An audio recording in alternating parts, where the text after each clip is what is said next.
Welcome to ancient Egypt, a civilization of mystery, power, and timeless wonder. For over 3,000 years, along the fertile banks of the Nile, pharaohs ruled with divine authority.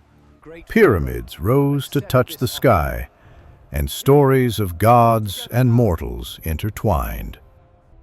From the first pharaoh who united Egypt to Cleopatra, the last queen of this ancient kingdom, we'll explore the incredible journey of this remarkable civilization. Around 3100 BCE, Upper and Lower Egypt were separate lands, each with its own ruler.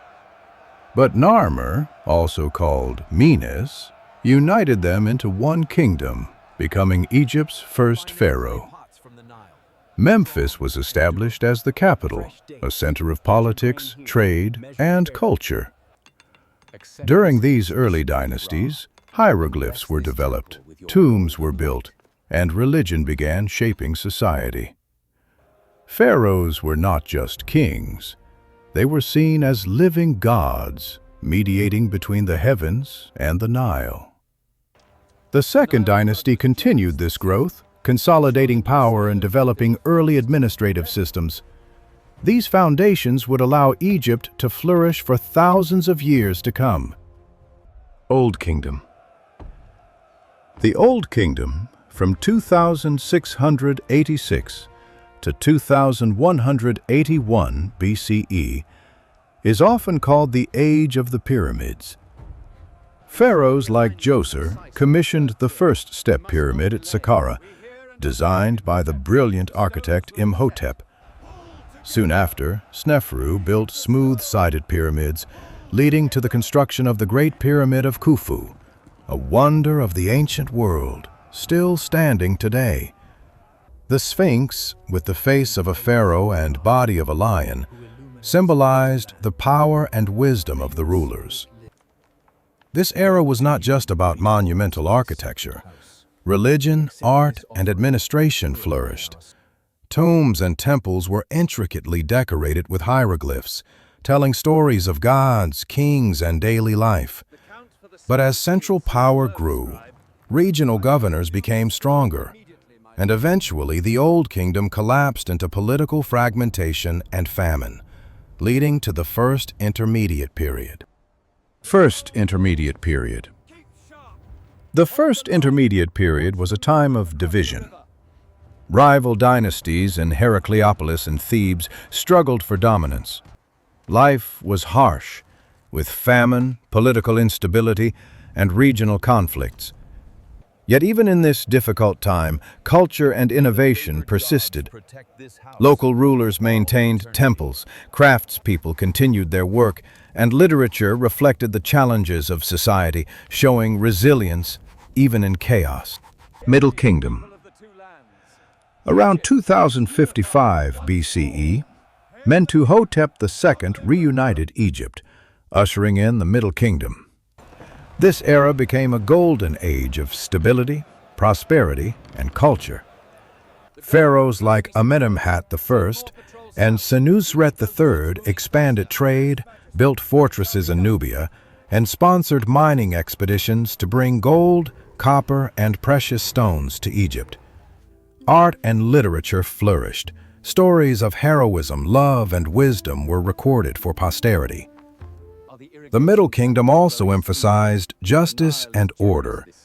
Pharaohs were seen as shepherds of their people, ensuring peace along the Nile, while temples became centers of religion, education, and administration.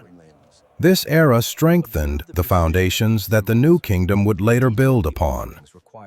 Second Intermediate Period. Around 1650 BCE, Egypt faced new challenges. The Hyksos, foreign rulers from the Levant, controlled northern Egypt, introducing advanced weapons, horse-drawn chariots, and new military strategies.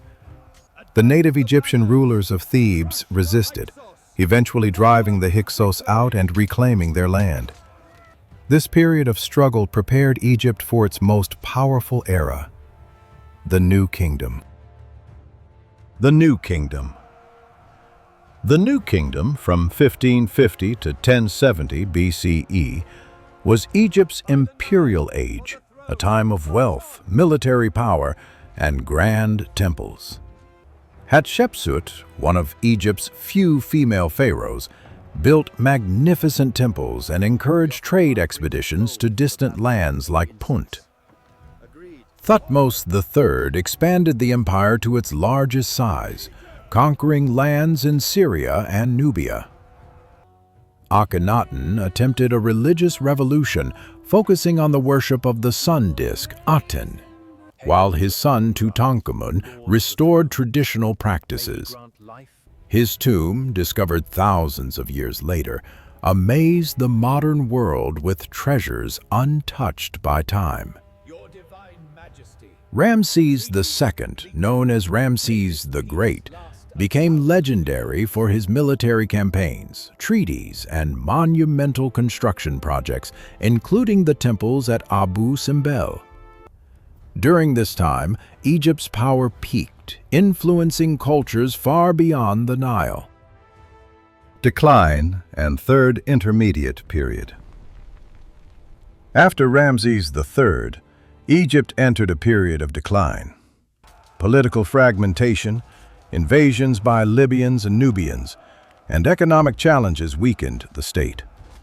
Yet culture persisted, and Egypt remained a land of mystery and innovation, laying the stage for the late period and new foreign rulers. Ptolemaic Dynasty and Cleopatra. In 332 BCE, Alexander the Great conquered Egypt, founding Alexandria as a hub of learning and trade. His general, Ptolemy I Soter, established the Ptolemaic dynasty, a line of Greek rulers who embraced Egyptian traditions. Cleopatra VII, the last pharaoh, was known for her intelligence, political acumen, and alliances with Julius Caesar and Mark Antony. Her dramatic life ended in 30 BCE, marking the fall of pharaonic Egypt and its absorption into the Roman Empire. From Narmer to Cleopatra, ancient Egypt's history spans millennia of innovation, conquest, and culture. Its monuments, stories, and myths continue to inspire the world, a timeless legacy from the land of the Nile. The historical information presented in this video is based on widely accepted academic research and reputable historical sources, including encyclopedias, museum publications, and works by professional Egyptologists. Key references include Encyclopedia Britannica, National Geographic History, the British Museum, the Metropolitan Museum of Art, and scholarly books on ancient Egyptian civilization. All dates and events are presented for educational and informational purposes.